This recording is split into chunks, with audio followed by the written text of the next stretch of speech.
Setelah berjanji akan menggaji lulusan SMK yang masih menganggur, Jokowi juga berjanji akan menggaji lulusan SMP yang masih menganggur. Namun janji tersebut dikritik oposisi karena hanya akan membuat candu atau ketergantungan. Selama masa kampanye sedikitnya ada 3 kartu sakti Jokowi yang akan meluncur jika terpilih kembali, yaitu Kartu Indonesia Pintar Kuliah, Kartu Sembako Murah, dan Kartu Prapekerja. Saktikah kartu sakti Jokowi yang dikritik habis oleh oposisi? Dan kita akan membahasnya dengan ada 3 narasumber kami di sini. Yang pertama ada Bapak Nizar Zahro dari Badan Pemenangan Nasional Prabowo Sandiaga. Selamat sore, Pak. Sore, Assalamualaikum. Kemudian ada Pak Syarkawi Rauf selaku pengamat ekonomi. Ya. Dan juga kita telah tersambung bersama dengan Bapak Nusron Wahid dari tim kampanye nasional Jokowi Ma'ruf Amin. Pertama-tama kita ke Pak Nusron Wahid terlebih dahulu dari TKN Jokowi Ma'ruf. Pak Nusron. Selamat sore Pak Nusron. Selamat sore Pak Nusron. Ya, halo, Assalamualaikum. Waalaikumsalam warahmatullahi wabarakatuh. Baik. Warahmatullahi wabarakatuh. Waalaikumsalam. Baik. Pak Nusron, ini mengapa ketiga kartu sakti ini baru akan diluncurkan, baru digembar-gemborkan saat ini, padahal sudah ada 5 kartu sakti sebelumnya di pemerintahan Jokowi JK. Apakah ini hanya sebuah janji manis saja begitu untuk mendongkrak elektabilitas Jokowi dan Ma'ruf Amin di Pilpres 2019 ini, Pak Nusron?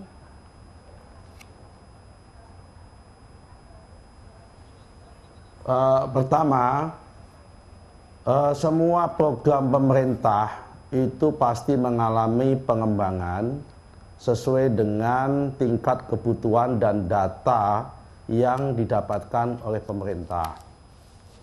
Sebagaimana sama-sama kita ketahui, saat ini sudah ada program pemerintah namanya bantuan pangan non-tunai yang jumlahnya itu sama dengan penerima rumah tangga yang menjadi pemegang manfaat daripada program-program bantuan sosial. Kemudian yang kedua ada lagi namanya KIP.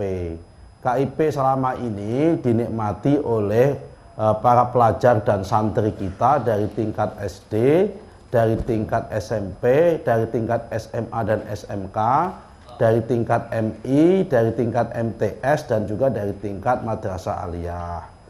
Nah, juga ada lagi namanya yang terakhir ini adalah pelatihan-pelatihan yang saat ini itu tersebar di berbagai instansi. Ada pelatihan-pelatihan yang saat ini dilaksanakan oleh lembaga kursus dan pelatihan yang ada di Kemdikbud, setahun itu sebanyak 120.000, yang namanya ada pelatihan cakap kerja dan cakap usaha. Ada lagi juga pelatihan peningkatan produktivitas tenaga kerja yang dilaksanakan di BLK di bawah Kemnaker, baik di pusat maupun di daerah.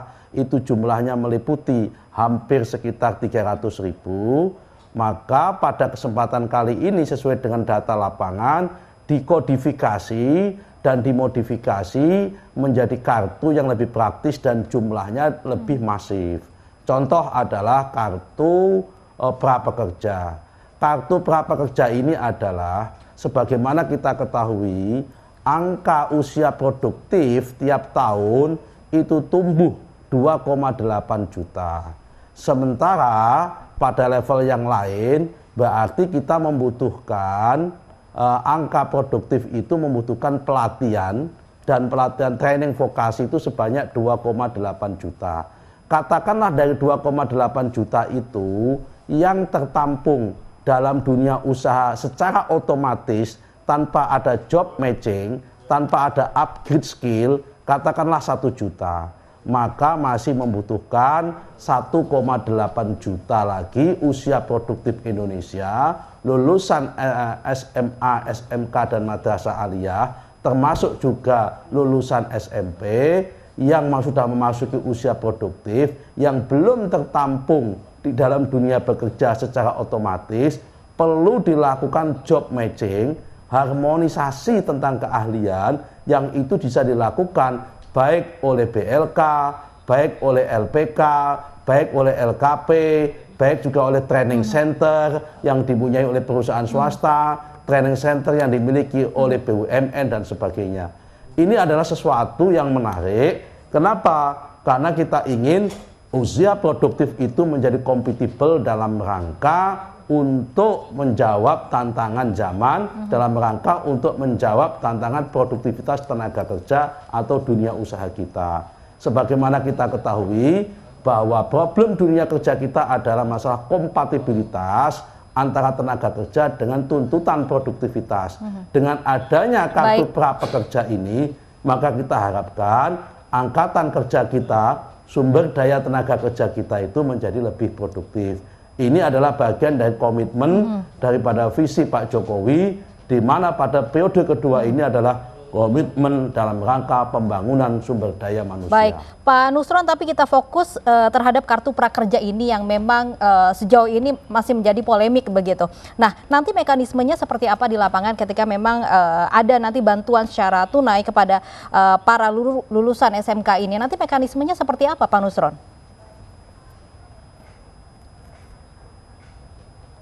Yang mengatakan bahwa itu bantuan secara tunai itu siapa? Ingat ya, Pak Jokowi itu semua kenapa dibuat kartu, karena Pak Jokowi itu tidak sesuai dan tidak cocok dengan bantuan yang namanya tunai. Karena itu BLT dihapuskan. Beda dengan pada masa pemerintahan sebelumnya ada namanya BLT, bantuan langsung tunai. Nah, bantuan-bantuan sosial yang diberikan kepada masyarakat hari ini oleh pemerintahan Pak Jokowi, semua dilakukan secara cashless, semua dilakukan secara desain program seperti PKH, KIP, KIS, dan sebagainya itu tidak ada yang diberikan secara tunai. Sama halnya dengan kartu prapekerja. Kartu prapekerja itu jangan dimaknain bahwa kemudian pemerintah memberikan gaji kepada pengangguran itu tidak. Baik, meminta itu kepada dia para yang memang menjadi kita polemik yang begitu, usia Pak Nusron? lulusan SMA, SMP yang masuk usia produktif. Baik, kemudian ini dikritik oleh pihak oposisi yang kebetulan hadir juga di sini, ada BPN Prabowo Sandi, Pak Nizar. Langsung saja tanggapannya, Pak Nizar. Tanggapan saya yang pertama, 3 kartu sakti Pak Jokowi, yaitu KIP kuliah, kartu prakerja, dan kartu sembako, itu pertama saya jelaskan menyalahi dan melanggar Undang-Undang 12 tahun 2018 tentang APBN dan Peraturan Presiden 129 tentang rincian APBN. Kenapa saya katakan melanggar? Itu program sampai 2019, kan masih rancu, apakah 2019, apakah 2020. Pak Nusron tadi bilang itu adalah periode kedua. Kalau periode kedua, nanti setelah Pilpres, mestinya Pak Jokowi harus mengikuti terhadap RPJMN 2015-2019 yang sudah ada di Undang-Undang 7 tahun 2007. Lah seperti halnya kartu prakerja, kita tahu itu adalah bukan tunai. Akan tetapi harus disebutkan kartu prakerja itu untuk siapa? Untuk pengangguran tingkat SMP, SMA, SMK berapa juta orang? Data yang mau dipakai apakah data BPS yang 7 juta TPT tingkat pengangguran terbuka? Apakah data dari Susenes yang terhadap pengangguran lulusan SMA atau juga vokasi SMK, madrasah aliyah, dan SMP. Yang kedua, nilainya berapa? Kita tahu bahwa itu adalah bukan bentuk tunai, sama dengan KIP, Kartu Indonesia Pintar, itu dalam 1 tahun cairnya hanya 1 kali. Untuk SD 350.000, SMP 500.000, SMK dan SMK 1 juta, itu 1 tahun. Berarti kalau prakerja itu untuk orang, itu mau dikasih berapa? Kalau misalkan 1 bulan dikasih 1 juta, kalau kita ambil data dari BPS tingkat pengangguran terbuka 7 juta, berarti kan butuh 7 triliun per bulan. Kalau dalam setahun butuh 77 triliun, itu setara dengan dana desa yang akan dikucurkan ke desa. Pertanyaannya, ini adalah barang tidak logis. Karena ini ada iming-iming belaka untuk menaikkan elektoral atau mengambil elektoral bagi pengangguran-pengangguran di seluruh Indonesia. Ini ada kepentingan Pilpres. Kalau kita mau konsep bernegara, mestinya sesuai dengan RPJMN. RPJMN kita sudah jelas bahwa di situ diakui ke tingkat perekonomian kita lemah, dan dari pertumbuhan ekonomi dari yang dijanjikan 6-7% belum pernah tercapai. Rata-rata Pak Jokowi 2015 sampai 2019 ini masih di angka 5,2%. Jadi kartu prakerja itu saya katakan landasan hukumnya diperjelas dulu. Yang kedua, nilainya berapa, untuk siapa. Kemudian data yang diambil apakah data dari BPS. Contoh lagi misalkan PKH, Program Keluarga Harapan. Data yang diambil itu bukan dari data dari BPS, tapi dari Kementerian Sosial. Kementerian Sosial itu mendata kemudian menempatkan terhadap PKH ini. Begitu pula Kartu Indonesia Sehat, begitu pula kemudian seperti halnya kartu sembako. Kartu sembako itu sama dengan Rastra. Dulu zaman Pak SBY namanya Raskin lah. Itu ada program-program lama. Di situ orang yang mendapatkan beras miskin itu diberi oleh pemerintah. Sekarang hanya dirubah menjadi kartu sembako. Itu adalah barang lama. Yang kedua misalkan KIP kuliah, saya jelaskan. KIP kuliah itu mau dikasih berapa? Satu orang mau kuliah berapa?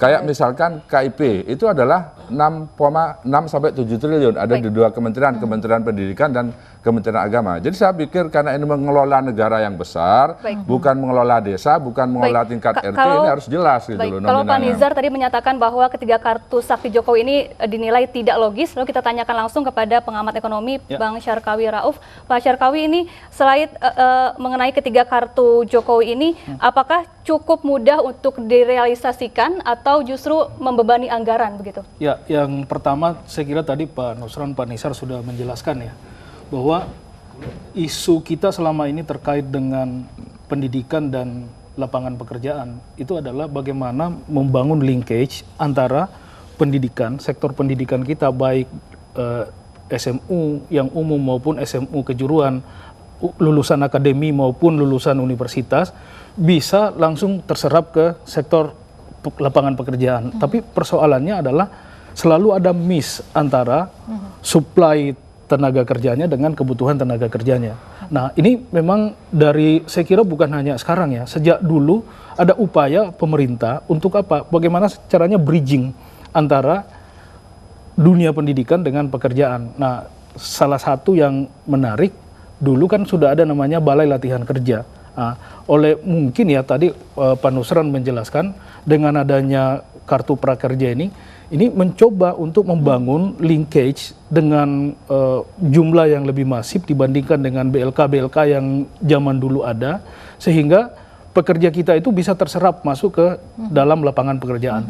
Kemudian yang kedua juga yang menarik, Mbak, kita itu sekian kali mengalami krisis. Misalnya 98 kita krisis, banyak orang yang kehilangan lapangan pekerjaan. Misalnya dia bekerja sebagai insurance, bekerja di bank, di sektor keuangan, bekerja di sektor industri dan lain-lain.